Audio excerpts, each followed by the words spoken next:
Listen very carefully. I escaped a cult. I lived in it for 30 years, and I know all of their secrets. Okay, I'm not going to whisper the whole time. But my name's Calvin. I indeed did leave a cult. I grew up in a fundamentalist Mormon church.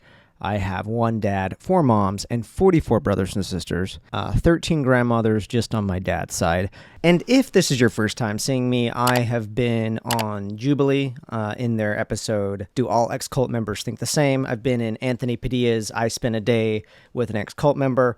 I'm good friends with Amanda Ray, who has a YouTube channel around leaving a cult. She was also in a show called Escaping Polygamy. I've been on the YouTube channel Cults to Consciousness a few times, and I recently did a collab with Sam Zitting, who has a channel called Growing Up in Polygamy, and that episode is doing so well. Like, the comments on this, guys, I gotta just say, thank you so much for the engagement on this video, because it's really popped off, and people seem to like this sort of content, and so that's what's sparking me to do this episode. So what I'm going to do today is, I get the question all the time, what made me leave? What did I see? It's a lot of things.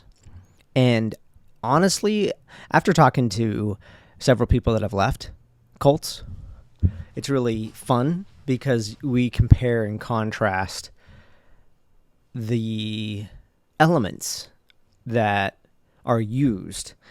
And there's also nuance. And because of the nuance, there could be books and books written on how cults actually form. And so what I wanted to do on today's episode, though, is give sort of a broad stroke, something that is not out there, on how these cult leaders actually do what they do and how it's different from like the bite model, because that model, although it's well-meaning, is sort of like surface level. It doesn't really get into the meat of what creates a cult and what makes it thrive and what makes people that are in the cult stay in the cult.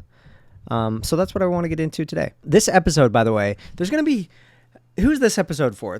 What I've noticed, as I'm now 23 episodes in to Cultured Boy, watching this right now, there's likely to be like 3 core audiences, 3 core groups of people that are here. And I'm getting kind of hot, so I'm going to take this off. But there's 3 core audiences.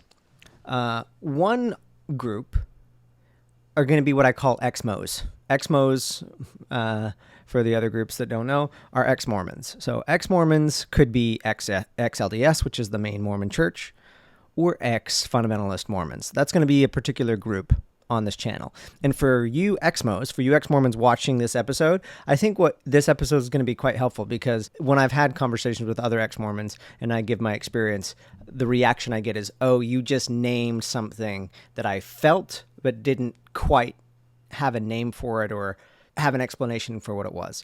So for ex-Mos, that's what I hope this episode gives, is like some sort of like validation and aha, that's what I was feeling. That's what was creepy about it. That's why I left. And the other group of people are people that are sort of in transition of leaving something high control. It can be a toxic relationship. Certainly it can be a toxic religion.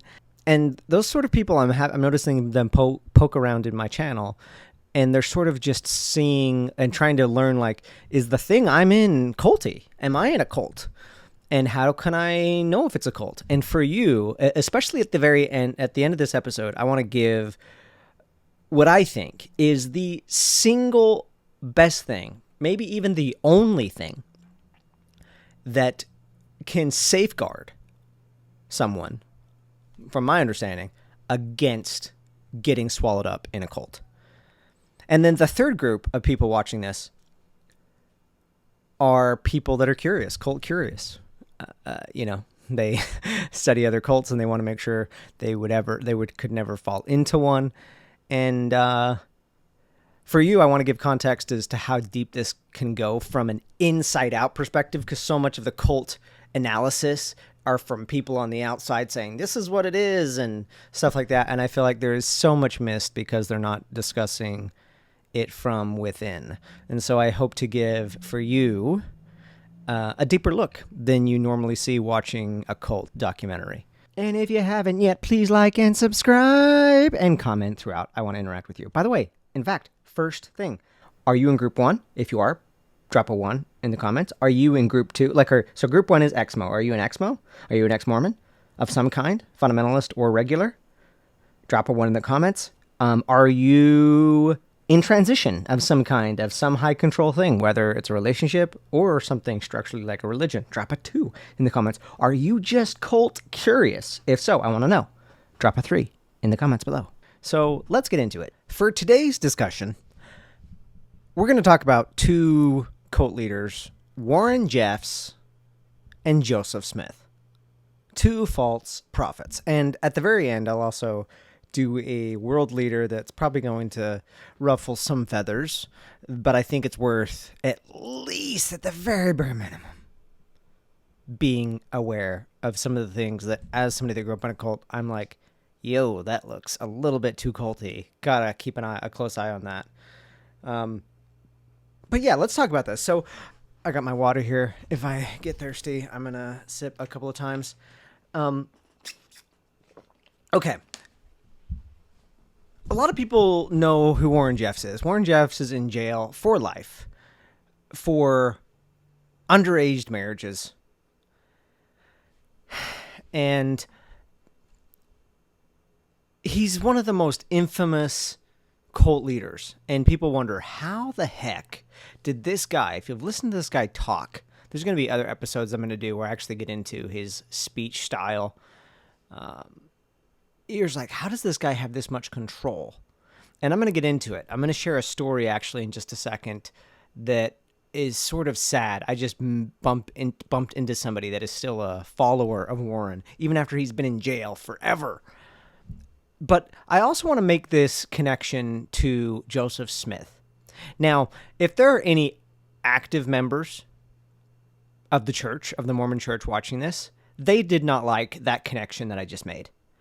In fact, for those of you in the third group that are like cult curious, I just want to give you a little bit of context here. There's a process when somebody leaves when somebody leaves fundamentalist Mormonism, there's like this process that we all go through that we know that the fundamentalist Mormon church that we were in is not true. And sometimes we'll even look at other fundamentalist Mormon churches because there's so many. It's one of the, like, I'm from a different one. In fact, the one I was in was the same as Warren's church, one generation before mine. It was all one church. That's what Sam and I talked about on the last episode. You got to check out that episode. It's the first time Sam and I met and we're like first cousins. But because of the religion and the religious differences, we split off. That's a different conversation. But there's a lot of different fundamentalist Mormon churches. There's the Warren Jeffs church. My church was literally 5 minutes down the street from Warren's, even though the beliefs were pretty much identical. But usually what happens is when somebody leaves a fundamentalist Mormon church, they actually look at the Mormon church for a while and think that maybe this is actually it. Maybe we went astray. And the LDS church also tries to make this separation from themselves and the rest of the fundamentalist Mormon movement. But I'm going to be a little bit of a troublemaker for the Mormon church because this is something they've been doing for decades. And I'm not Mormon. I'm not religious at all. But I also like the truth and I like history. And so something that I'm going to bring back is this connection. Because there is no surprise why Warren Jeffs became who Warren Jeffs was if you understand the tactics used by its founder of Mormonism altogether, Joseph Smith, which we'll get into. But just for, again, the group that doesn't know much about Mormonism at all, I'm going to highlight what I highlighted in the episode with Sam, my cousin Sam, where the connection is between the Mormon church and the fundamentalist Mormon movement. The early Mormon church lived polygamy. Joseph Smith was a polygamist. Its founder, or many of its leadership was polygamist all the way through its early founding. When it started out here in the East, I live in New York City now. Mormonism started in New York and then went to Missouri and Ohio, Missouri, and ended up in Utah. And all the way in Utah, for generations, the early Mormon church was polygamist. And because they had issues with the federal government, they changed their doctrine. Now, that was very problematic because, and we'll get into how Joseph Smith did this and why he did this, but they made it sort of bit him in the ass, because Joseph Smith made it not only okay to have extramarital affairs, and this is something he did all the time. It's going to get into one of the things that cult leaders do. I'm going to tease it out. It's something that I call context switching or meaning switching. But what Joseph Smith essentially did is he said, not only is Mormonism, not only is polygamy okay, it is required to be accepted. It is required to be accepted to get to heaven. And so the Mormon church did away with it, even though for generations before they said, you have to live this way. This is how you get to heaven. So what happens with this core group of people that believed it? Well, they split off, and it created the Fundamentalist church. So the Fundamentalist movement, in a nutshell, is the early Mormonism. It's what it is. It's where the Mormon church was. And the reason I have less and less respect for the Mormon church, and I think I can say this as somebody that lived it, but the reason I have less and less respect for the Mormon church is, do they do a lot of good in the world? Yeah. They go on missions. They go to places. They give food. Or they do good things. Do they have culturally good aspects, like family and stuff like that? Yeah. But the Mormon church, this is the paradox. They have, over the decades, become more and more likable by becoming less and less Mormon. That's why I don't respect it. It's like, just call what you did. Call that what you started from a faulty foundation, and that you're just being a church, and the reason it's hard to leave it is because of all the social structures in it, the community structures to it, and all the money that's tied in it too. It's a genius model. Okay, so now that I've made that tie clear, there is a very clear tie between Warren Jeffs and Joseph Smith. What Warren Jeffs essentially did, in a nutshell, and I'm going to go deeper and deeper in this on other episodes if you guys want to hear about this, because this is so juicy. There is so much detail in the whole Mormon story the last 200 years that has not ever been talked about or written about in a coherent way. And some of it is just so fascinating to me to uncover as somebody that lived it. But here's one of the things, what Joseph Smith did. And it's not, people are still arguing if he was like doing it on purpose or if he was sincere. No, Joseph Smith is one of the most insincere people ever. How do we know? Because what does a sincere person do?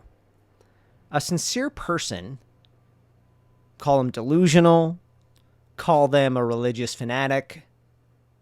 They're consistent in their delusion. They are in their own world. They believe it fully. Now, some context that the Mormons are going to know, the people that are leaving are going to know, but this third group you may not know. Joseph Smith founded the church. But before he founded the church, he was getting in trouble by telling people, this is as a teenager into early 20s, telling people that he knew where to dig for gold.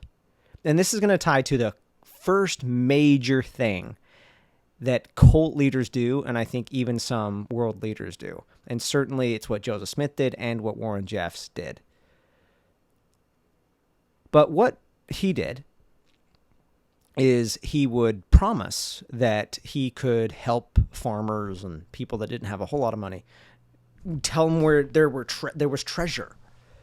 And of course, the digging would commence and there would be no treasure, and he would be like, well, maybe the angel took it away or something like that, and he got taken to court and stuff like that. So he did that, and then he just changed business models.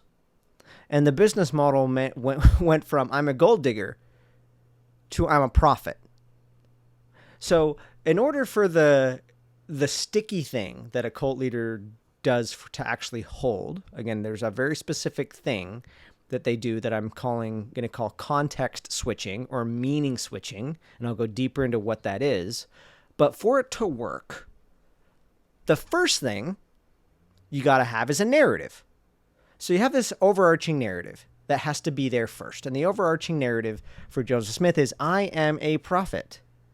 I speak for God. In fact, I saw God. God came to me in a grove, and I saw God and Jesus, and they told me I was going to be a prophet, and I found these golden plates, and I made this book called the Book of Mormon. Trust me, this is exactly what happened. Believe me. So there's this narrative. Okay? Now, here's the problem with narrative. When you make it up, reality doesn't give a fuck about your narrative. It doesn't give a fuck. It doesn't give a fuck if you're a world leader and you're like, this is what our country stands on. This is what we're doing with our army. We're moral. We're this. We're that. You can have a narrative, but then you have to go in reality. So Joseph Smith has this narrative that he can predict things, that he is a prophet, and that's what you can do as a prophet, is you can predict what's going to happen. And so he starts predicting things. He makes a bank and says, this is what it's going to do, and it's going to make us wealthy. We're going to be able to do this and that. And I'm not going to get into so many of the details because, again, this episode I want to get the broad strokes in, and we'll go deeper if we need to over the episodes. But Joseph Smith starts predicting things and saying things, and they fail. In many cases, drastically. They drastically fail. He had like banking failures. He had prophecies that weren't coming true. And ultimately, he had to do things like he had to skip town to save face and to keep the narrative going that he was a prophet. But then what did he do? This is the pernicious thing. He realized that you can't change the facts, but you can change the meaning of the facts. So I wrote some of these things down. So when a failure happened, what did he do? He reframed failure. So something that in most normal human conditions would say, that guy failed. This thing that he said was going to happen didn't happen. That's a failure. He reframed it to a test of faith. That's just God testing us. It's just a test of faith. Oh, okay. Or if he would putting himself as like, I'm a good person, I'm a trustworthy person because I'm speaking for God, but then you notice all of this hatred, and that's something that is all through the Mormon history, is all of this persecution. Instead of being like, whoa, why are all these people upset with this person? He switched that to, oh, this is just proof that I'm a divine person and this is the devil. Like, just, again, changing the meaning. People are fighting against Joseph. Well, he made it mean they're fighting against God. This is a bad one. I'm going to tie this one to Warren Jeffs. What you do with revelations being unmet. Because that happened all the time. It happened with Warren Jeffs all the time, too, with him being in jail. And that was reframed to people's disobedience and lack of faithfulness. And that's going to tie to another core idea I want to talk about. But let's talk about Warren Jeffs for just a second. I'm going to bounce around here. What made me have this idea of doing this episode too is I live here in New York City now. When I left the cult, I was living near Colorado City, where FLDS is. It's also where the work is, as my church was called, or the Centennial Park group, if you look it up. And I do my best at this point to spend as little time as possible in there as I can. But I still have family there, so I need to go there sometimes.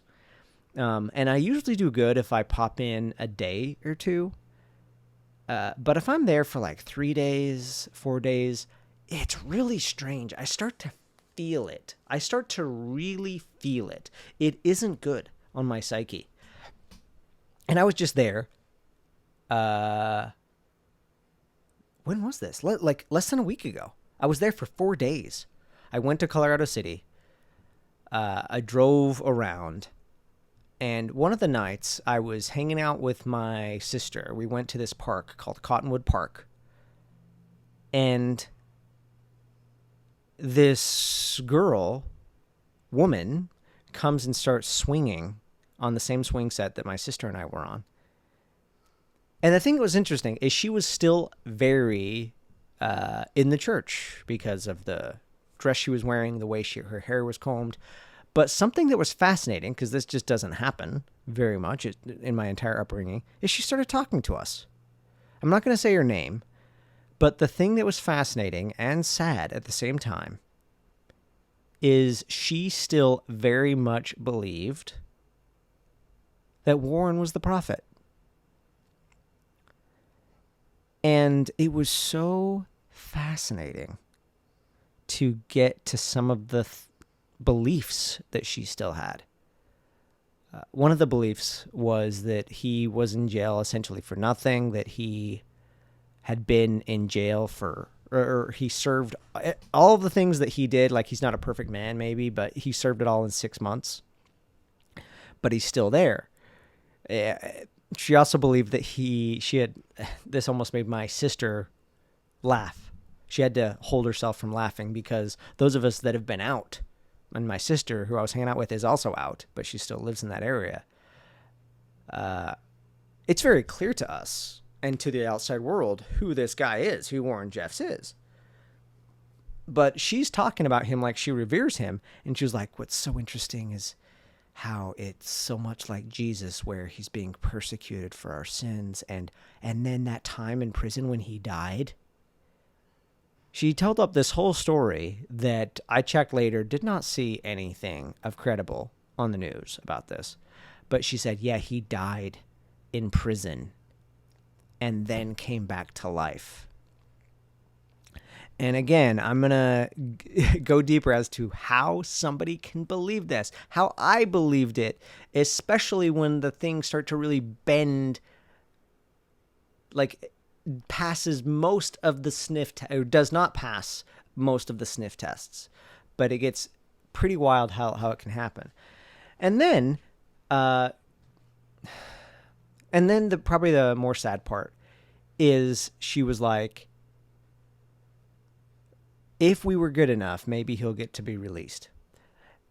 And so that sort of touches on a blend of the first one, because what Joseph Smith did and what Warren Jeffs did is, again, anything that happens, just changing the meaning. I'm in jail, okay, but I'm not in jail for having child brides. I'm in jail because I'm God's servant and the world is persecuting me. Don't change the facts, change the meaning of the facts. Like, this is an insane idea. And again, this is not an idea that's talked about in the Bite model. As somebody that grew up in a cult, I start to get really frustrated when I look at more people that are talking about the Bite model that's just like not controlling information control, emotional control, all those things. Those things are true. But this is a major one that is missed. It's a way to sort of protect the narrative. Don't change the facts, just change the meaning of the facts. And then here's another piece, and it's kind of tied in. Blame. This is bananas. The blame that happens. So Joseph Smith did this majorly. If something did not go according to the stated plan, what he did is he blamed it on something else, never him. There is no accountability. And what is also very sad is it ultimately becomes blame. A lot of times it's blame on like the bad guys, the other. But what a lot of these cults end up doing is the blame ends up being with the actual followers. It's crazy. Now, how can that happen? There's this other element that is in so many culty environments, I've noticed.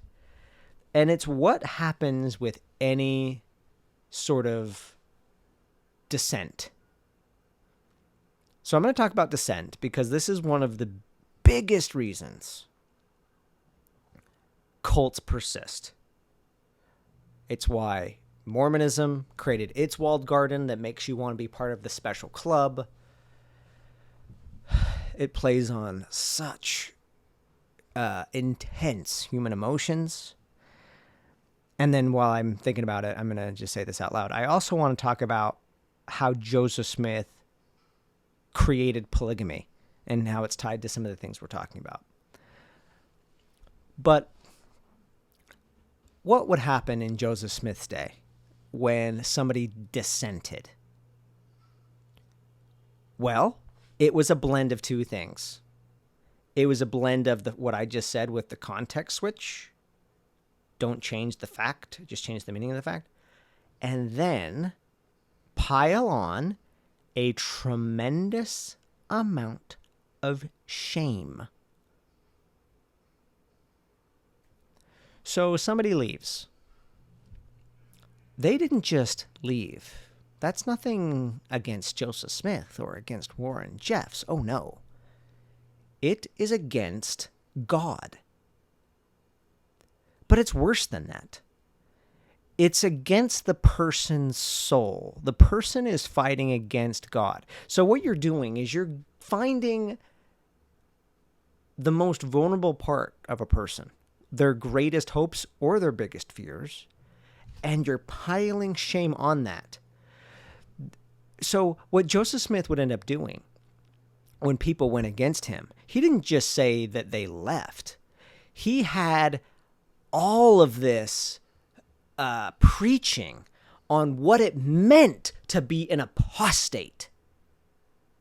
And so in Mormonism, we have special places for apostates. And I know other religions do too. I heard this happens in like some forms of like extremist Islam and stuff like that. But I'll stick to what I know, which is Mormonism. So we have this whole thing that in Mormonism, you're not just judged based on what you do in life. You're judged based on what you were given. Okay? And what happens if you were given the truth? And the truth could be you were converted into the church. So God came to you and said, you were good enough that I let you understand and know that you now are part of the one true church. And then you leave it. Well, if you leave it, you know, a regular person that never accepted it, that never got into it, they might just, you know, I don't know if they had like purgatory or whatever, or some sort of like low grade hell. They might just go to a low grade hell, but an apostate will become a son of perdition. An apostate will have a special bad place, a special place in hell with special punishment. It's just horrible. So what does this do? If you're still in the church and you're a follower, you're hearing how bad it is to ever dissent in any way. And again, as there's so many different layers to this, because there's being an apostate, but then there's the reframing of, by questioning or leaving, you're going against not just the prophet, you're going against God, you're going against your conscience even, you're going against the Spirit of the Holy Ghost. And so any critique of what you're seeing turns off. Any bit of it. It just goes away. And so that shame becomes its own sort of, you start to self-regulate, not just get it from the prophet. And here's a point that I think is so important, because so many people have the mistaken understanding that when they're in a cult, when there is a cult, that there's just these followers that are blind sheep, and there's this tyrant at the top. And there can be a tyrant at the top. However, a very sad, unfortunate fact of a totalitarian cult-like structure is it is tyrants all the way to the bottom. It gets so bananas. So what do I mean? When Joseph Smith set the pattern, it didn't stop with Joseph Smith. It went to the next prophet leader, Brigham Young. It went to the next prophet leader, John Taylor, Wilford Woodruff, John Woolley, Lauren Woolley, Leslie Broadman, John Y. Barlow, Guy Musser, Roland Jeffs, and Warren Jeffs. It went down the line. It continued. But here's the other thing. It was there within the community too. So when you start picking it up, what I mean is, like, people start policing each other. People start to be tyrants to themselves.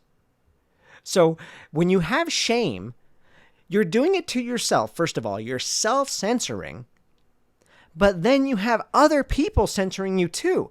Like, it got so bad in the FLDS where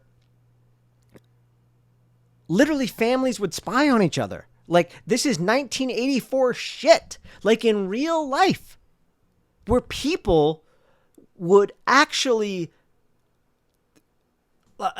they're doing the bidding of the prophet and making sure that you're not stepping out of line and that you're not questioning anything.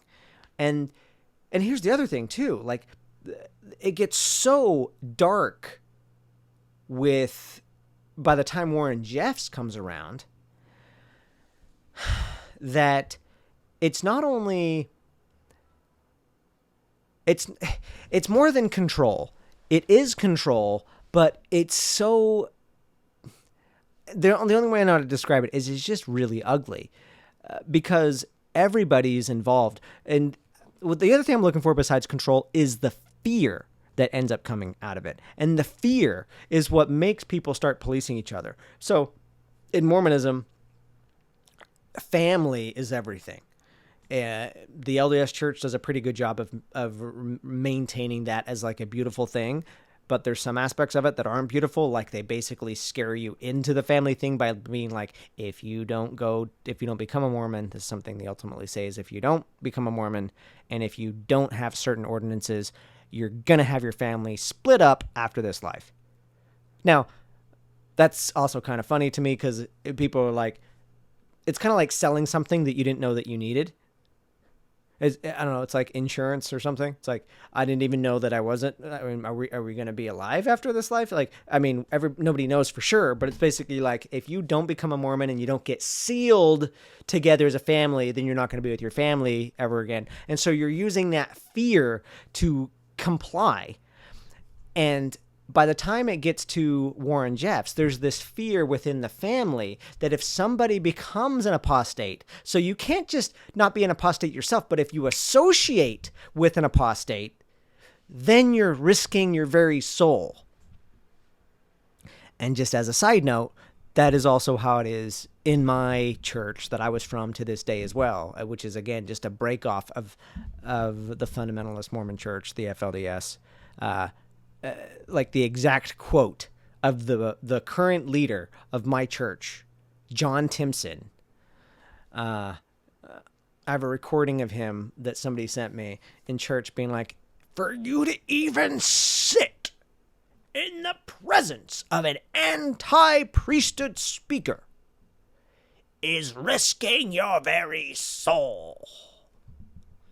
If you've got friends like that, you ought to get rid of them so damn fast. It makes their head spin. This is a subtle little devil, probably a big devil. So he goes on this whole rant. Who's he talking to in church? He's talking to his most loyal followers.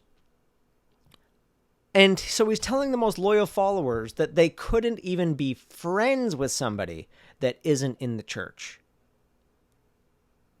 So what does that do? It starts to make people police each other. Like, that's just so wild to me. But it's true. So that's the other thing that they end up doing. Because of the shame, they end up creating the environment where it becomes self-policing through shame. And the shame creates all of this fear. So it's just wild. It's so many, like, the more I'm out of it, the more I zoom out and I'm like, oh, I see it now. And your brain, when your brain is on shame,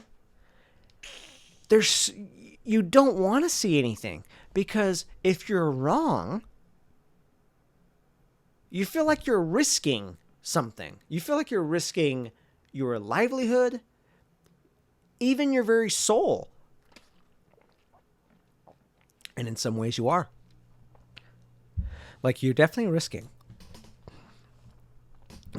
You're definitely risking. Because of the whole narrative that started with Joseph Smith around apostates.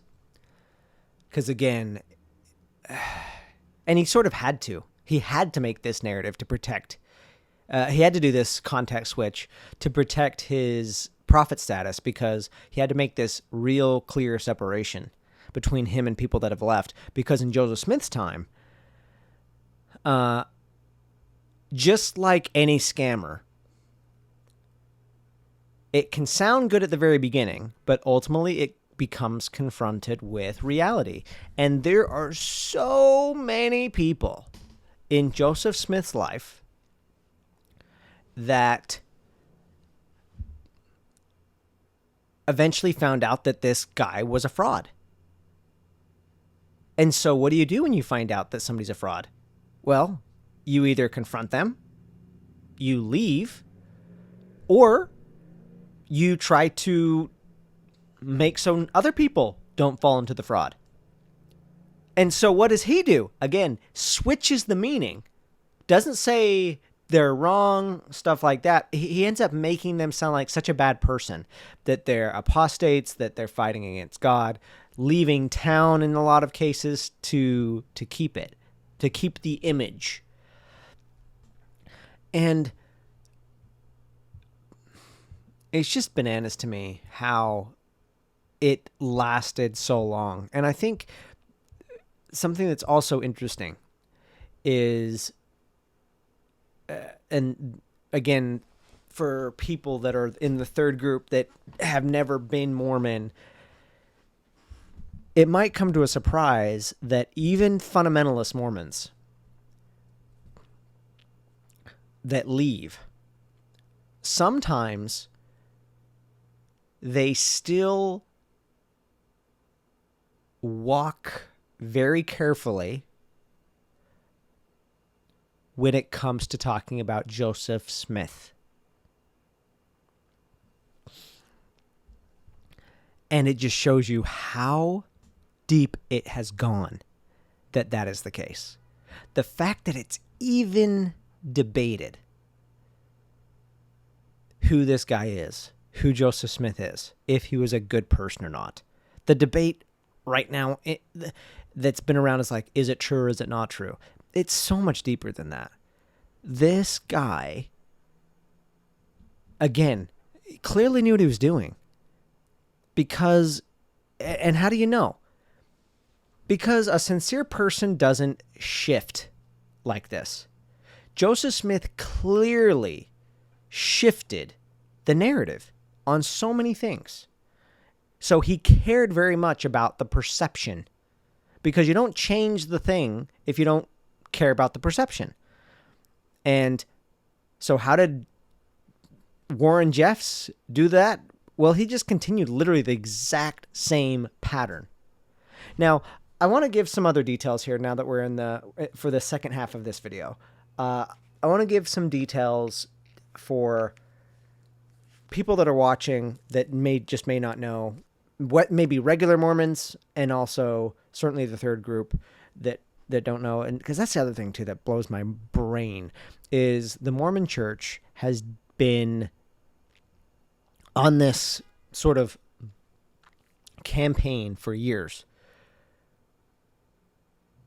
to remove themselves of some of the early history. So everything that I've talked about as far as like what's going on with Joseph Smith, even polygamy, it's almost not even talked about in the church today. Which any of us, in fact, let me know, guys, in the comments if you agree with this, the fundamentalist crew. Isn't it bananas to you that some groups are actually trying to talk about if Joseph Smith was ever a polygamist? Like, it's just so crazy. But why is that? Because they've just started to become less and less Mormon and trying to become more like a regular Mormon church. But I want to get specific with the polygamy thing, because it's just so wild to me how Joseph Smith would take something that was considered a bad thing, and he didn't just say it didn't happen. Well, he actually tried. So when it came to the polygamy thing, so Joseph Smith got caught having extramarital affairs. Their first one, the earliest one that is sort of talked about. By the way, I live in New York City, so you probably can hear a siren on my window. And if you do, I mean, sorry, but I guess you just get to have the immersive experience. But Joseph Smith, Fanny Alger is the girl's name. He ends up hooking up with Fanny Alger when she's 14, which is his housemate. She worked in like the Smith house. And at first he tries to deny it. But again, the thing with reality is you can have the narrative over and over and over, but then it just sticks after a while. Like you can't, like reality sticks. You can't get against it. So he has to change the meaning of it. And you see this all through his life. You see this with when he created the church, with how he, like the story shifts with what's known as the first vision, how it was angels there at first, then it was God and Jesus, and the meaning. So he's changing the meaning in a way that gives him more legitimacy. And so Joseph Smith is threatened with his prophethood because he got caught fucking Fanny Alger and marrying other men's wives and stuff like that. So what does he come up with? This revelation. And the revelation says that not only should you accept this thing, you must accept it. And he comes up with this whole story that an angel came with a drawn sword and said, if you do not accept the principle of polygamy, then you will be, cast off and go to hell. But again, several of these things blend on each other. So then he also applied shame to it And the shame part is what has really stuck in the fundamentalist circles. So it's just so crazy how this has lasted 200 years. But the shame was that if you do not accept this, you are going to be, again, it's one of the worst parts of, you're going to, it's worse than if you, it's not only worse than if you would have never been Mormon. A lot of things that's always talked about in our circles and throughout the Mormon history is they said it would be better if you weren't even born because you were given such a good law. And this isn't the other reason, just side rant, why this pisses me off so much. One thing I've noticed with Mormonism, and I actually mean this genuinely, is Mormonism, and certainly fundamentalist Mormonism, has actually attracted a lot of very good, genuine, sincere people. That's the sad part. When Joseph Smith and Brigham Young and the early founders of the church were creating the church and they were going out, who were they converting? They were converting people that felt like they were in a confusing world, a shifting world. Didn't really know where their bearings were. America was early. It was 1832, 1833, 1836. In Utah, it was 1847. A lot of movement. And a lot of people were looking for a home. A lot of people were looking to believe in something again because the Catholic Church and other things had, it was losing some of its credibility. And so then they come up with this answer and say these things like you have to live this way to get to the celestial kingdom. So what do these people do? They believe them. They believed them. Like, I think this is a point that's lost, honestly, with a lot of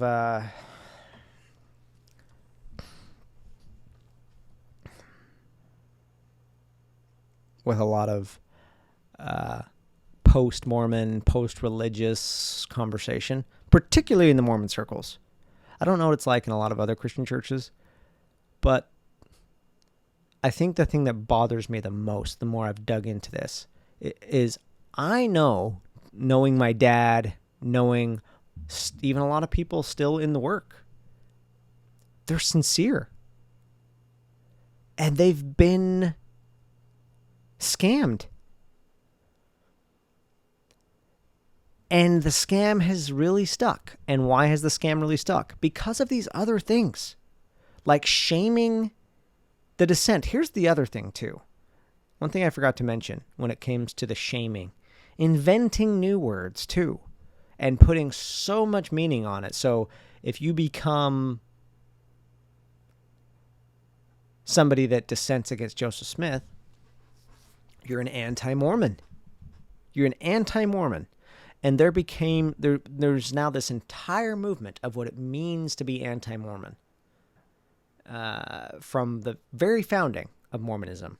And it's everything I've already talked about, where you're not just against the church, you're against your own conscience, you're against God. And if you're a sincere person, who wants to be against God? Who wants to be against being a good person? And taking that deeper with fundamentalism, if you were to question something, question polygamy, question any doctrine, you become anti-priesthood. And priesthood is, again, I'm not going to get into the whole long discussion for this episode, but priesthood is essentially the power to speak for God on this earth. And so fundamentalists really emphasize priesthood over everything because they say that we're the ones that really have it. The Mormon church has fallen away. And so you become anti-Mormon, anti-priesthood. And if you're anti-priesthood, then you're against all these things. And again, who wants that label if you're a sincere, good-hearted human? And that's the tragedy. And so those are some of the key things.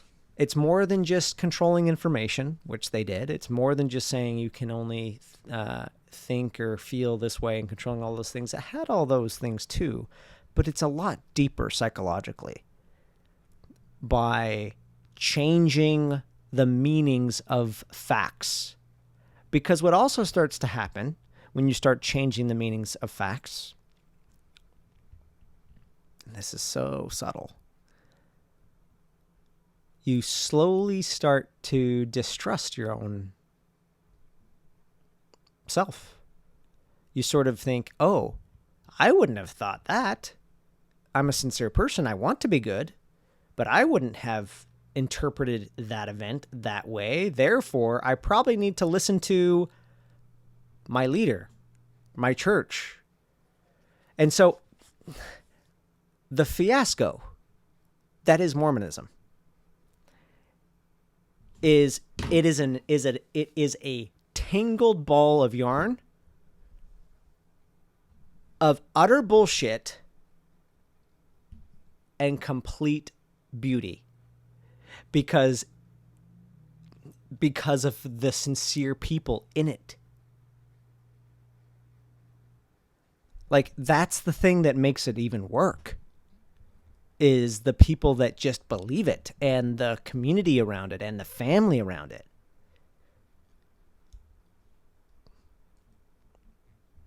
I just sort of wish that they knew that they could have it in other places. They could be sincere in other places, and they wouldn't have to believe nonsense. And the thing that I also think, and I'm going to now probably step on some toes, but I'm going to do it anyway, is Warren Jeffs is now in jail. Joseph Smith has been long dead. He's still very active, especially in fundamentalist Mormon circles.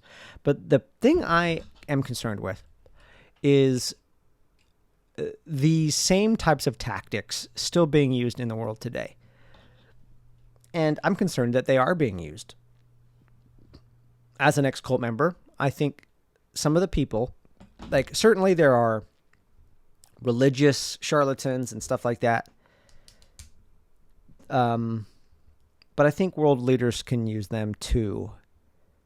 And I'm going to bring up a world leader that, again, I have no dog in the fight necessarily. And there's just something about it that makes me scratch my head that sounds a little bit too much like Joseph Smith and a little bit too much like Warren Jeffs and a little bit too much like John Timpson, just a little bit too culty. And let's talk about the elements first before we name any names. A big thing is a narrative. You got to have that first. Got to have the narrative first. If it's just a narrative, then reality is going to catch up to you. So if you have a narrative and then reality butts up against the narrative, then you have to adjust the narrative. But if you change the meaning of the narrative, or if you start calling names and labeling people that are dissenting or shifting blame, I think that's problematic. Now, there's probably a lot of world leaders that do this, but somebody that I'm noticing, and I'm just going to say it because I think it's there, is Benjamin Netanyahu, the Prime Minister of Israel. And I have a lot of Jewish friends. I've been to Israel this year. I did a film on it. Like Hearts Unknown. Like I care a lot about Israelis. But Israelis remind me a lot about really well-meaning people in Mormonism. I think there are a lot of them that are really sincere. But here's some things that I'm just noticing that he's doing. He has the narrative. You listen to him on any long-form podcast, he will be happy to tell you the entire narrative of how Israel became Israel and why they're there and why they deserve it over anybody else in the area. And if you mention any sort of point of reality, he does context switching. He makes it mean something else. No, they did this. No, they do that. And again, the other thing that he uses a lot is the shame around dissent. And it gets in a really strange way. Because here's the one thing I've noticed. Like, I want everybody to be happy. Like, here's the shirt I wear. I want harmony. I believe in humans. Humans, that's what I believe. I believe in all of us. I believe that everybody has to be accounted for. Everybody deserves a seat at the table. Nobody gets to speak for somebody else. If you want to really understand somebody, then bring them to the table and let them talk. Don't leave them in the outside in the cold. Don't put them in a cage. Don't do anything. If you really, really want to understand somebody, bring them into the table and let them say their side. That's the way I believe. But speaking of the shame and the dissent, this is something I've noticed that he does, is there's a lot of well-meaning people that believe like this, that want everybody to be happy, that want Jewish people to be happy, that want Palestinians to be happy.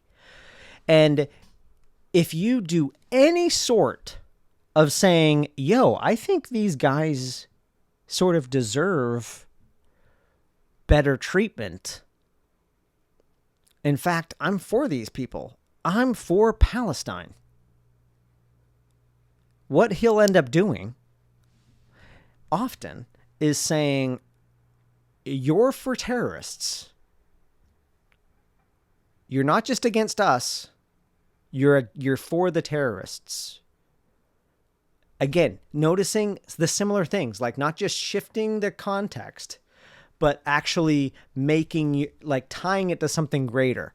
And just as there is anti-Mormon, if you do this, if you have any level of consent or any level of dissent, you're anti-Mormon.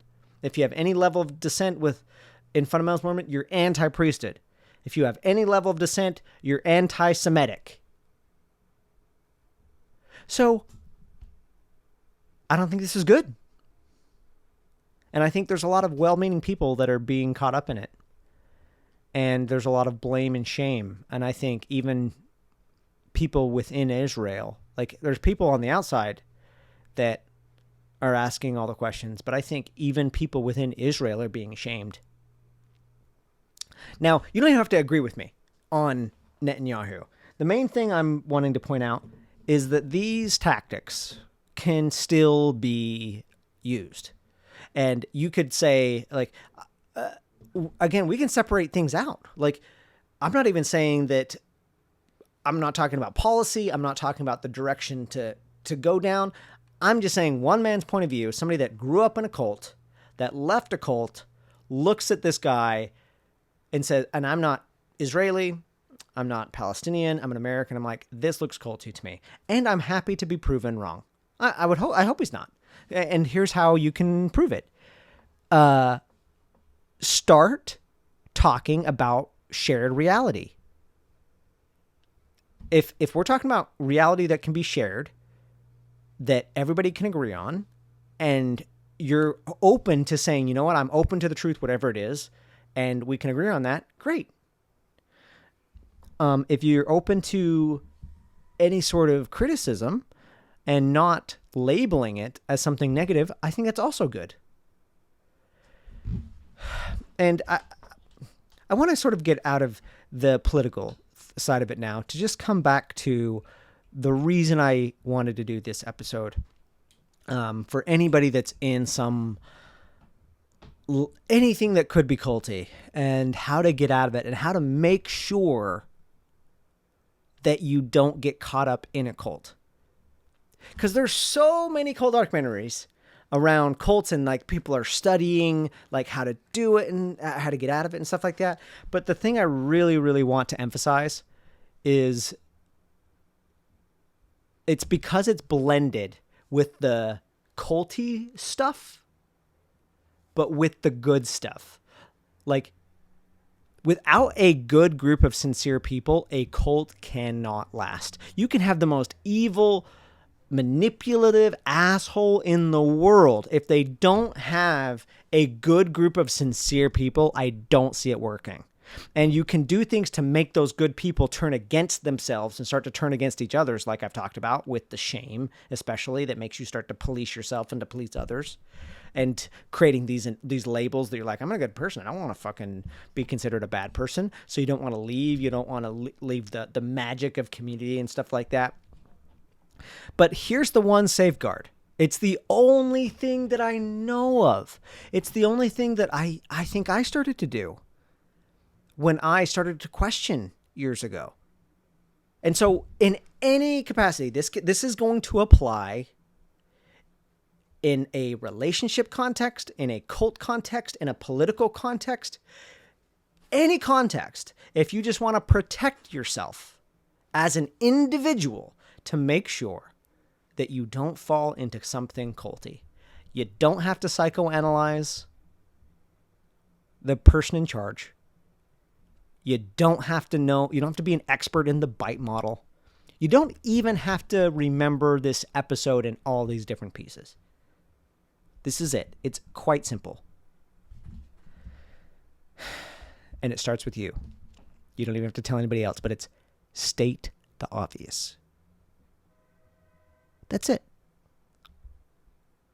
Keep stating the obvious. What's obvious to you. So when people are context switching, when something happens, it's like, don't get the meaning from them, where they're changing the meanings of facts and therefore changing the meaning of reality. Get as close to reality that you can as possible and state the obvious to yourself. Now, here's the thing. If you're actually in a cult, you can only do that with yourself at the beginning. When I was first questioning Mormonism, I was noticing things, inconsistencies throughout the doctrine, throughout behaviors, saying one thing and something else happening. But I couldn't tell anybody, but I had to notice the obvious. Like, here's something with Joseph Smith I noticed. There's this whole story that Joseph Smith started the church when he was 14, essentially, that he saw God and Jesus when he was 14 years old. And then I started to read the history, and I started to read when the stories first happened. And I was like, wait a minute. It says when he was 14, but he didn't tell that story till he was in his 20s. I just stated the obvious with myself. Just noted that down. Okay, Joseph Smith didn't start talking about the story about seeing God and Jesus until his 20s. And I dug, because if you saw God and Jesus at 14, there's probably some evidence. None. Didn't find any. So stating the obvious, didn't find that. That's just one example. Stating the obvious might be noticing something is off. Something feels off. And you're just noting that with yourself. Again, that's also where I ultimately got to, where I was like, I have a voice note when I was questioning, where I'm like, something just doesn't feel right. Like the way we teach about race and the way we talk about women. And I imagine myself 5-10 years down the road and still being here. It doesn't feel right. And I just noted that. So that is what I want to offer you with anything in the world, wherever you are politically. I'm politically homeless. I don't give a fuck about politics, except I care about people and I want people to win. I want people to be empowered. But get as close to reality as you can and then state the obvious. And if you're in a scary situation, you might just have to start stating it with you, and then see if you can find some people that it's safe to state the obvious to. Again, that's also something I started to do. When I started doubting, I remember finding people where I started to state some of my doubts and be like, am I crazy? Because this is what I'm seeing. This is what I'm feeling. This is what it looks like. And then they look at it like, no, that's not crazy at all. In fact, this looks pretty culty, and here's why it's culty.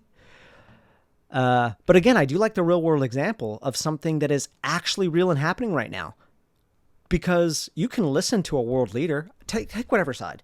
You can listen to them. You can hear their narrative. You can hear the meaning. You can look at the facts.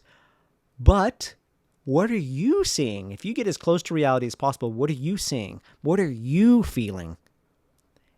And I would also just make sure that, are you safe to say something that is obvious to you? Or is there shame involved? Is it looked as dissent? Does it look that you're betraying something if you do state the obvious? And that could go in a relationship as well.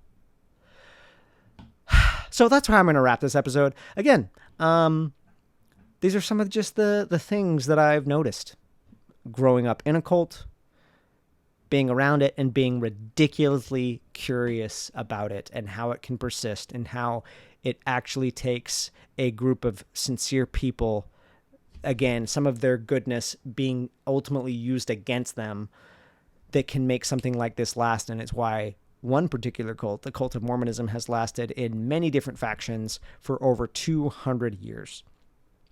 If you've watched here to the end, I just want to say thank you so much. This is literally my dream, to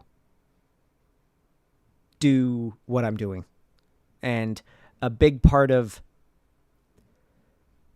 me, part of my journey, part of healing, is getting to use this, my voice. Because that was the thing that was so shut down, and it still happens. It happens in small spurts where people from my past will try to shut me down or shame me into complying or making me feel like I'm a bad person, apostate or whatever. And so by having, like, I'm so lucky because I'm in a time period where I can start doing this. And I want to do more. Like, I'm going to do other cult episodes, as I've done, comparing and contrasting other cults. I've already done some of that. I'm going to do more. I'm going to do Scientology and do other things like that. But I'm also life after a cult. So I'm trying different foods for the first time, and I'm traveling the world for the different parts of the world. I'm having new experiences, and I'm bringing people along.